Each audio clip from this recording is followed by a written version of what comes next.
5P math classes में मैं यशपाल सिंह आपका स्वागत करता हूं। देखिए आज हम पढ़ रहे हैं आपकी कक्षा 10 की प्रश्नावली 9.1 और 9.2 का प्रश्न संख्या 2। देखिए प्रश्न संख्या 2 में क्या कहा गया है, आवासना करेंगे सभी विद्यार्थी का इधर ध्यान दें। आने से एक पेड़ टूट जाता है। देखो इधर आंधी आई और एक पेड़ टूट गया। देखिए कुछ पेड़ इस प्रकार से खड़ा होगा, हम केवल कल्पना कर सकते हैं कि एक पेड़ इस प्रकार से खड़ा होगा, एक पेड़ इस प्रकार से खड़ा हुआ है। फिर आगे गए हम कि इसका टूटा हुआ भाग इस तरह मुड़ जाता है कि पेड़ का शिखर जमीन को छूने लगता है ना। पेड़ भी इस प्रकार से टूटा है, यहां से टूटा है और टूटा हुआ भाग इस प्रकार से टूटता है कि इसका शिखर है वो जमीन को छूने लगता है। और फिर आगे कहा गया है कि जमीन को छूने लगता है और इसके साथ में 30 डिग्री का कोण बनाता है। और जमीन के साथ में कितने डिग्री का कोण बनाएगा? 30 डिग्री का कोण बनाता है। ठीक है, 30 डिग्री का कोण बनाता है। पेड़ के पाद बिंदु की दूरी, इस पेड़ जहां से शिखर को छूता है 8 मीटर है। पेड़ के पाद बिंदु यहाँ होगा, यहाँ जड़ होगी पेड़ की, और यहाँ से इसको जमीन को छू रहा है, ये दूरी कितनी है? 8 मीटर है। तो क्या कहा गया है? पेड़ की ऊंचाई यहाँ तो कीजिए, क्या कहा है? पेड़ की ऊंचाई यहाँ तो। प्रश्न समझ में आया और प्रश्न से भी बेहद ये चित्र समझ में आना बेहद जरूरी है। ठीक है, देखिए एक पेड़ खड़ा हुआ है और आंधी आई, मैंने मान लिया इस बिंदु से पेड़ टूटता है और पेड़ को टूटने के बाद में पेड़ के जो शिखर होगा वो जमीन को इस प्रकार टच करता है कि जमीन के साथ में 30 डिग्री का कोण बने। और पेड़ का पाद बिंदु यानी कि पेड़ की जड़ और पेड़ का शिखर यहाँ तो आ गया, शिखर यहाँ आ गया, तो इनके बीच की दूरी कितनी हो गई? 8 मीटर होगी। तो पेड़ की ऊंचाई यहाँ तो कीजिए। अब देखिए मैं नामांकन की बारी आई तो ABCD नाम लिख लेता हूँ यहाँ। ठीक है, अच्छा एक बात बताइए मुझे, यहाँ सबसे महत्वपूर्ण बात यह है कि ये पेड़ का हिस्सा ये टूट रहा है ना। ये भी पेड़ का हिस्सा टूटा है, तो ये टूटने के बाद में यहाँ जमीन पर गिरता है, तो जितना बड़ा भाग ये होगा उतना बड़ा भाग ही तो ये होगा। समझ में आ रही है ना बात? जितना भाग ये होगा उतना ही भाग ये होगा, क्योंकि यहाँ से पेड़ टूटा है, टूटने के बाद में ये जमीन पर टच कर रहा है। जितनी लंबाई यहाँ से होगी और उतनी लंबाई यहाँ होगी। तो मैं कहूँगा ये, मैं इसको मान लेता हूँ कि ये H1 दूरी है, तो ये दूरी भी कितनी हो जाएगी? H1 हो जाएगी। बात विद्यार्थियों की ये समझ में नहीं आती है कि ये H1 है तो ये H1 की होगी। सिंपल सी कहानी है कि पेड़ यहाँ से टूट रहा है तो ये जितनी दूरी होगी उतनी ही दूरी, या ये टूट गई तो आया, इसमें कुछ जुड़ा नहीं है ना ही इसमें कुछ कम हुआ है, तो ये H1 मानी है मैंने, तो ये भी कितनी हो जाएगी? H1 मान लिया थोड़ी देर के लिए। इसको भी मैं क्या मान लूँ फिर? H2 मान लूँ। क्या मान लूँ? H2। बात समझ में आई? तो देखिएगा, माना पेड़ पूरा क्या बन रहा है? AC। माना पेड़ AC बिंदु B से टूटता है।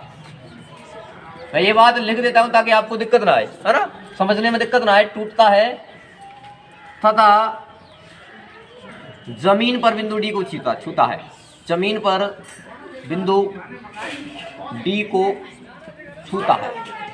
मैंने ये लाइन इसलिए लिखी ताकि आप कल को समझें तो दिक्कत ना आए, है ना। चित्र से देख समझ में आए कि ये भी AC पेड़ है और बिंदु B से इस प्रकार टूटता है कि बिंदु जमीन पर बिंदु D को छूटता है। तो देखिएगा, मैं कहूँ AB बराबर क्या होगा? BD। और कितनी दूरी होगी इसकी? H1 metre. कितनी होगी? H1 metre. और BC कितने मान ली गई है? H2। और CD का मान हमें पता ही है कितना? 8 मीटर। और कोण कौन सा पता है हमें? BDC। कोण BDC बराबर कितना हो जाएगा? 30 डिग्री। बोलो इतनी सी कहानी सभी विद्यार्थियों के समझ में आई। अब देखिएगा समकोण त्रिभुज, समकोण त्रिभुज BCD में, BCD में देखा जाए हमें एक भुजा पता है। देखिए अब अक्सर हमें क्या है, पेड़ की ऊंचाई ज्ञात करनी है। तो पेड़ की ऊंचाई क्या होगी? H1 plus H2। H1 भी ज्ञात करना है और H2 भी ज्ञात करना है। तो मैं लिखूं BC अपॉन CD, है ना। क्या लिखा? BC दूरी ज्ञात करनी है, CD दी हुई है, तो BC अपॉन CD लिखूं तो BC का क्या होगा? या थीटा के अकॉर्डिंग BC क्या होगा? लंब। क्या होगा? और CD क्या होगा? और लंब बट्टे आधार क्या होता है? tan theta. और थीटा की वैल्यू यहाँ से कितनी है? 30 डिग्री है। कितनी है? 30 डिग्री है। देखिए BC का मान कितना है H2 कितना है और CD का मान कितना है 8 और 10 30 की वैल्यू होती है 1/√3 कितनी होती है 1/√। तो H2 का √3 से गुणा करेंगे तो H2 √3 और 8 का 1 से गुणा करोगे तो 8 और H2 का √3 के साथ में गुणा हो रहा है उधर जाके क्या हो जाएगा भाग हो जाएगा। कितना हो जाएगा भाग हो जाएगा। इतनी सी कहानी समझ में आई। कैसे दोबारा समझेंगे। हाँ ये क्या हो जाएगा लंब और ये क्या हो जाएगा आधार। लंब बट्टे आधार क्या होता है tan थीटा। थीटा की वैल्यू कितनी है 3 तो tan 30 का मान 1/√3 होगा और CD का मान कितना है 8। H2 का √3 से करोगे तो H2 √3 और 8 का 1 से करोगे तो 8 और इसका √3 के साथ में गुणा हो रहा है उधर जाके क्या हो जाएगा भाग हो जाएगा। ठीक है। अच्छा अगली बार देखें दूसरा समकोण त्रिभुज भी यही बन रहा है। एक भुजा की याद कर ली अब दूसरी भुजा की याद करने की कोशिश करेंगे। तो पुनः त्रिभुज BCD में अब की बार हमको क्या चाहिए H1 चाहिए। क्या चाहिए H1। तो देखो ये दी हुई है तो अब ये H2 का मान पता हो गया तो इसके संगत ये भी ले सकते हो और इसके संगत भी ले सकते हो। आपकी इच्छा है कौन सी भी भुजा का संगत अनुपात लें। कौन सी का लोगे बताओ H2 का ही लेंगे। तो देखिए ये क्या हो जाएगी आपकी BC और ये क्या होगी BD। अच्छा BC क्या है लंब क्या है और BD क्या हो गई कर्ण। तो लंब बट्टे कर्ण क्या होता है साइन थीटा। क्या होता है साइन थीटा। तो यहाँ क्या होगा साइन थीटा की वैल्यू कितनी हो गई 30। समझ में आई बात। अच्छा लेने को तो आप ये भी ले सकते हैं क्योंकि इसका मान भी पता है और अब हमें इसका मान भी पता है तो ये भी ले सकते हैं। कोई चीज भी लेंगे समान दूरी आएगी। देखिए BC का मान क्या है लंब और ये क्या है कर्ण।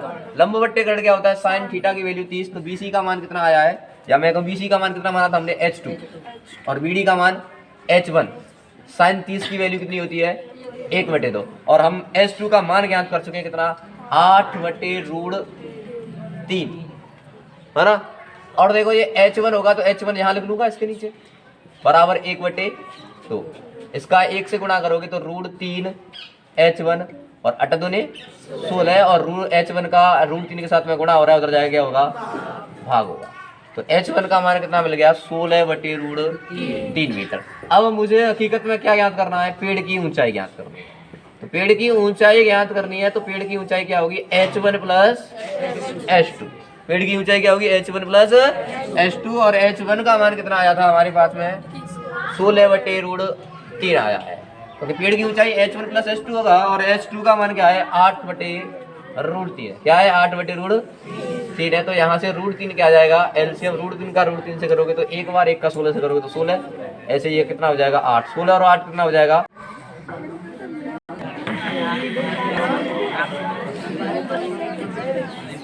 देखिएगा प्रश्न संख्या 3 बातें नहीं करोगे। प्रश्न संख्या 3 में कहा गया है कि एक ठेकेदार बच्चों को खेलने के लिए एक पार्क में 2 फिसलन पट्टी लगाना चाहता है।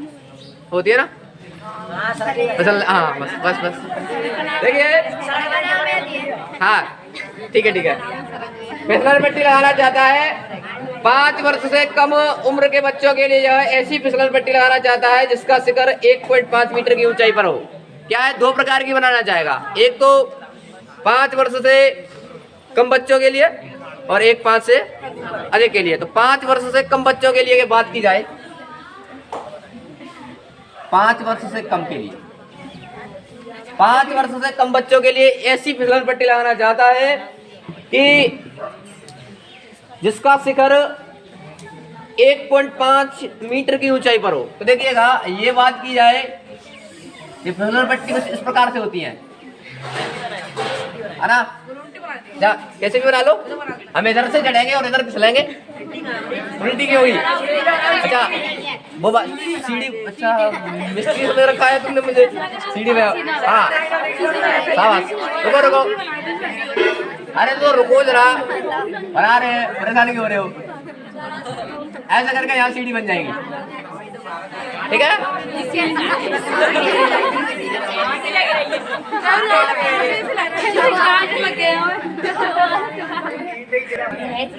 हाँ शाबाश। इधर देखिएगा बातें नहीं करोगे। ये कहा गया है 5 वर्ष से कम उम्र के बच्चों के लिए एक ऐसी फिसलन पट्टी लगाना चाहता है जिसका शिखर है वो 1.5 मीटर की ऊंचाई पर हो। यानी कि ये दूरी कितनी बन जाएगी 1.5 मीटर की ऊंचाई पर हो। और फिर आगे कहा गया है कि तथा भूमि के साथ में 30 डिग्री के कोण पर झुका हुआ हो। ये फिसलन पट्टी है भूमि के साथ कितने डिग्री के कोण पर 30 डिग्री के कोण पर झुकी हो। फिर आगे क्या कहा गया है, झुका हो जबकि इससे अधिक उम्र के बच्चों के लिए, 5 वर्ष से कम की बात की जा रही है और 5 वर्ष से अधिक के लिए बात है नहीं करोगे तो एक फिसलन पट्टी कुछ इस प्रकार से बनेगी। ये 5 वर्ष से अधिक बच्चों के लिए है। इसके बारे में क्या बताया गया है, ये उम्र के बच्चों के लिए 3 मीटर की ऊंचाई पर हो। कितने मीटर की ऊंचाई पर? 3 मीटर की ऊंचाई पर हो और जो भूमि के साथ में 60 डिग्री का कोण पर झुकी हो। भूमि के साथ कितने डिग्री कोण पर? 60 डिग्री के कोण पर झुकी हो। फिर इसमें कहा गया है कि प्रत्येक स्थिति में फिसलन पट्टी की लंबाई क्या होनी, शांत हो जाएंगे और इधर समझे।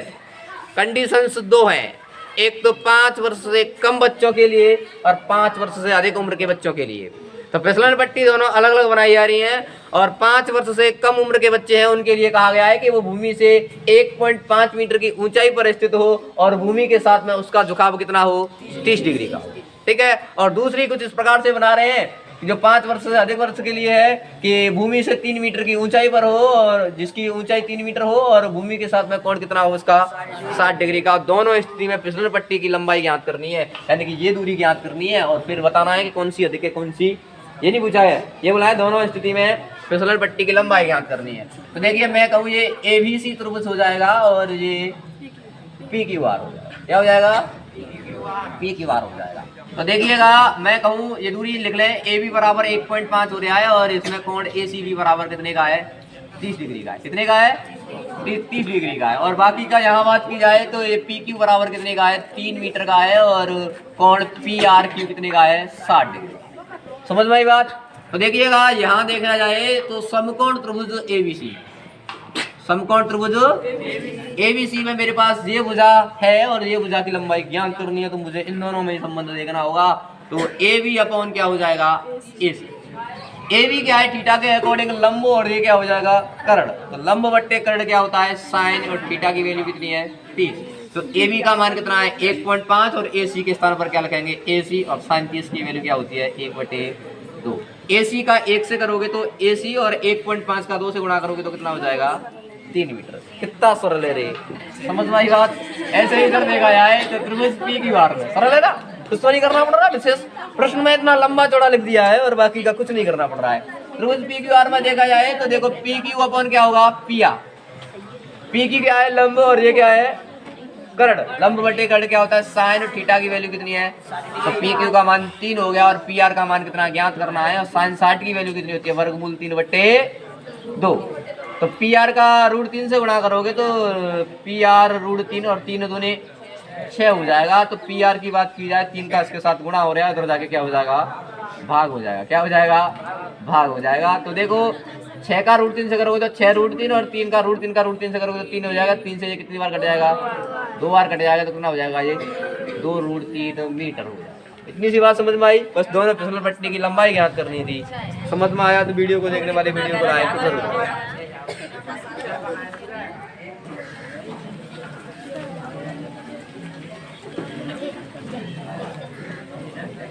देखिएगा प्रश्न संख्या 5 में कहा गया है भूमि से 60 मीटर की ऊंचाई पर एक पतंग उड़ रही है।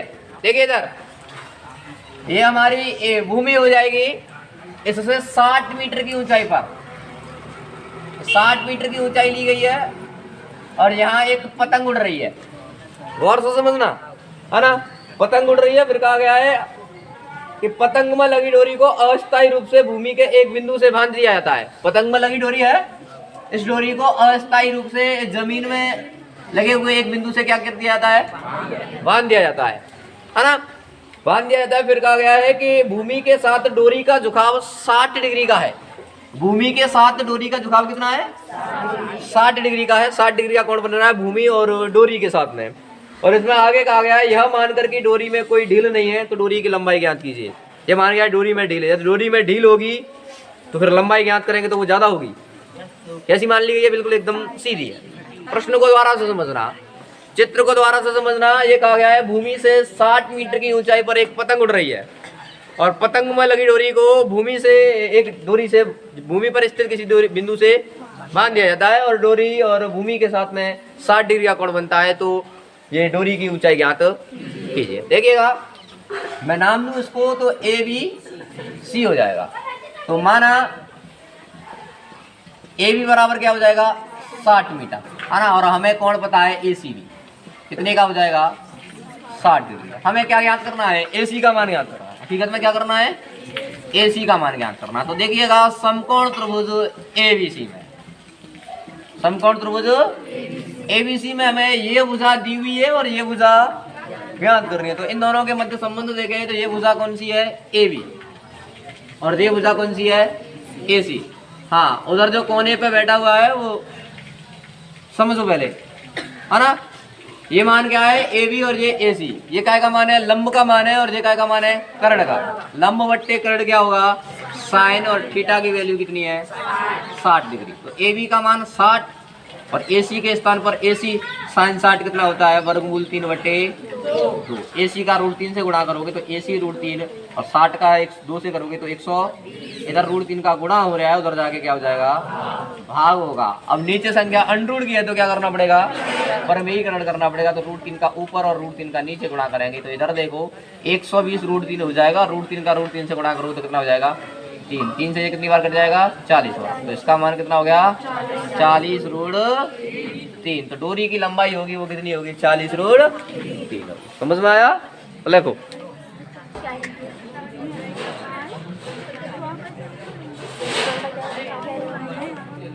देखिए प्रश्न संख्या 6 आवाज ना करोगे। 1.5 मीटर लंबा एक लड़का 30 मीटर ऊंचे भवन से कुछ दूरी पर खड़ा हुआ है। इधर देखो 1.5 मीटर लंबा लड़का है ना, ठीक है। हाँ और इससे कुछ कोई एक भवन है जिसकी लंबाई कितनी है 30 मीटर, इससे कुछ दूरी पर खड़ा हुआ है। कुछ दूरी पर, कुछ है ना, कुछ दूरी पर खड़ा हुआ है। समझ में आई बात।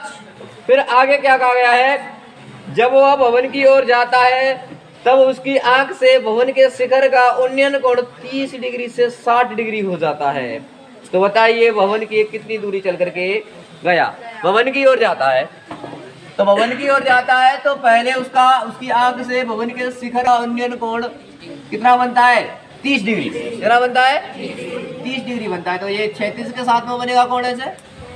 अच्छा 30 डिग्री का यहाँ कोण बनता है तो वो आगे चल के जाता है, ऐसे आगे चल के जा रहा है और कहाँ रुक जाएगा, मान लिया यहाँ रुक लिया, यहाँ रुका और फिर इसने देखा तो इसके अब कितने का कोण बनेगा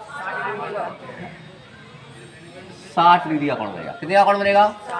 तो हमसे पूछा गया है बताइए वो कितने दूरी चल के गया, यानी कि ये दूरी चली उसने, तो ये दूरी पूछी गई है, ये दूरी कितनी चली। तो इसको मान लेता हूँ मैं फिलहाल x मीटर चला। प्रश्न दोबारा समझना कि 1.5 मीटर लंबा लड़का 30 मीटर ऊंचे भवन से कुछ दूरी पर खड़ा हुआ है।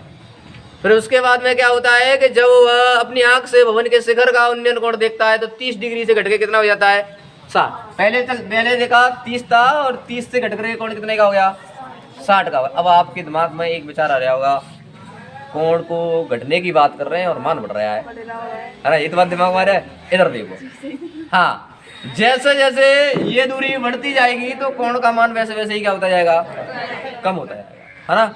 यहाँ देखा या यहाँ से देखो, यहाँ जस्ट यहाँ कितने का बनेगा 90 का।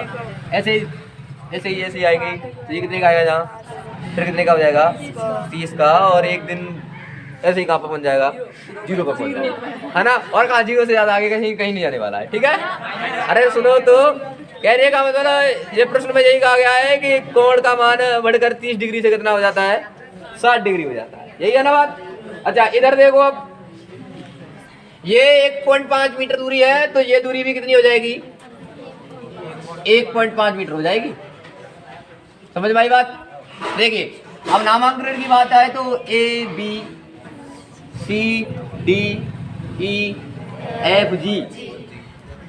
है ना।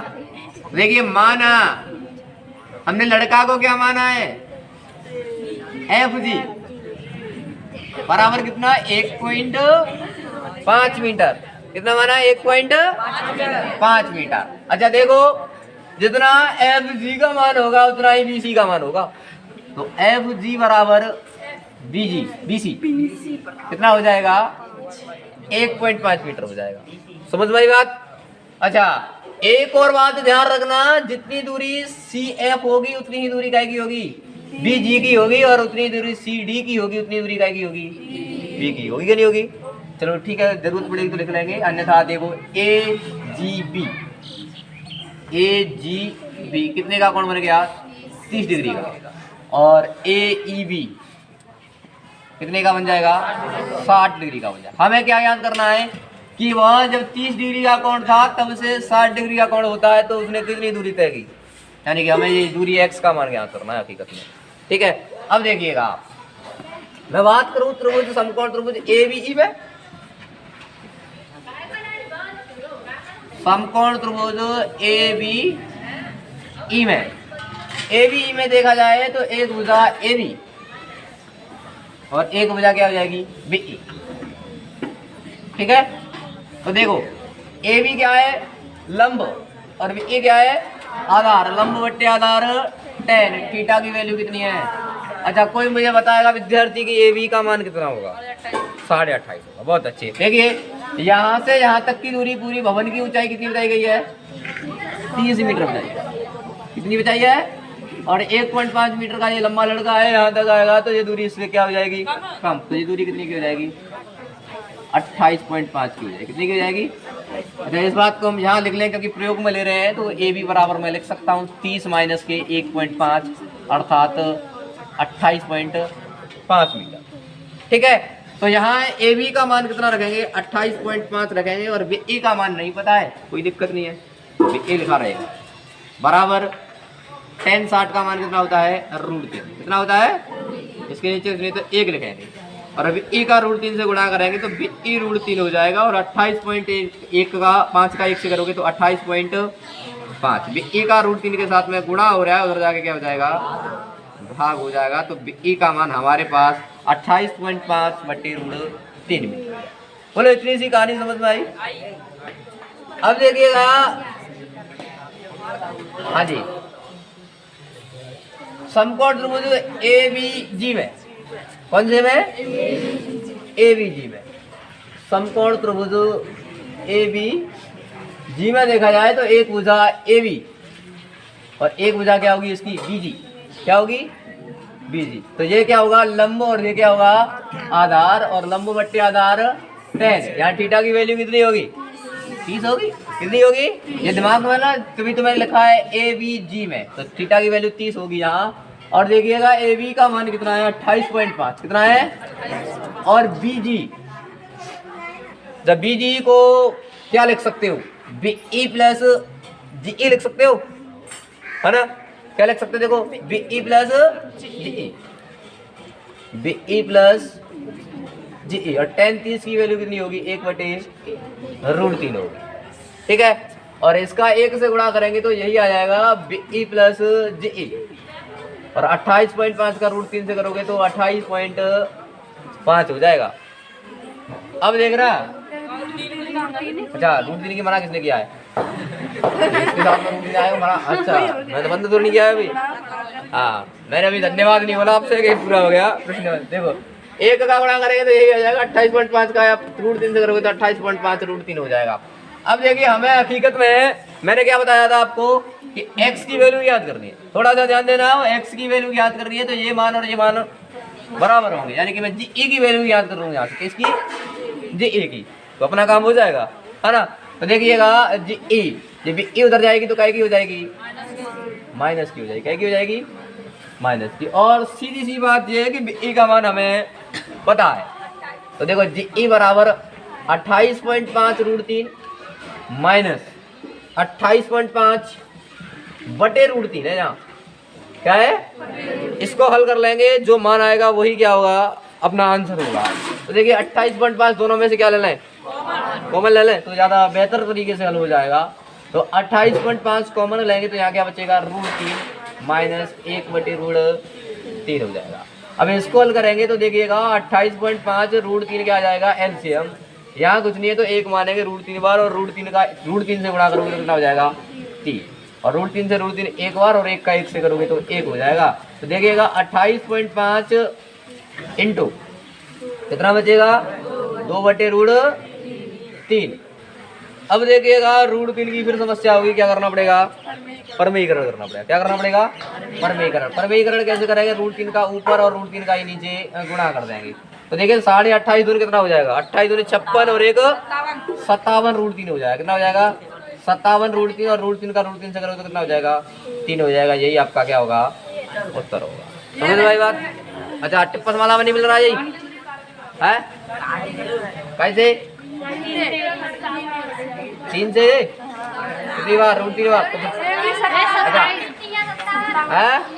अच्छा अच्छा 19 30 57, तो ये कितना हो जाएगा फिर, सावा 19 √3 हो जाएगा। बहुत अच्छे से कट रहा है तो काटेंगे तो दूरी कितनी हो जाएगी, 19 √3 मीटर हो जाएगी। इतनी सी बात समझ में आई। तो देखो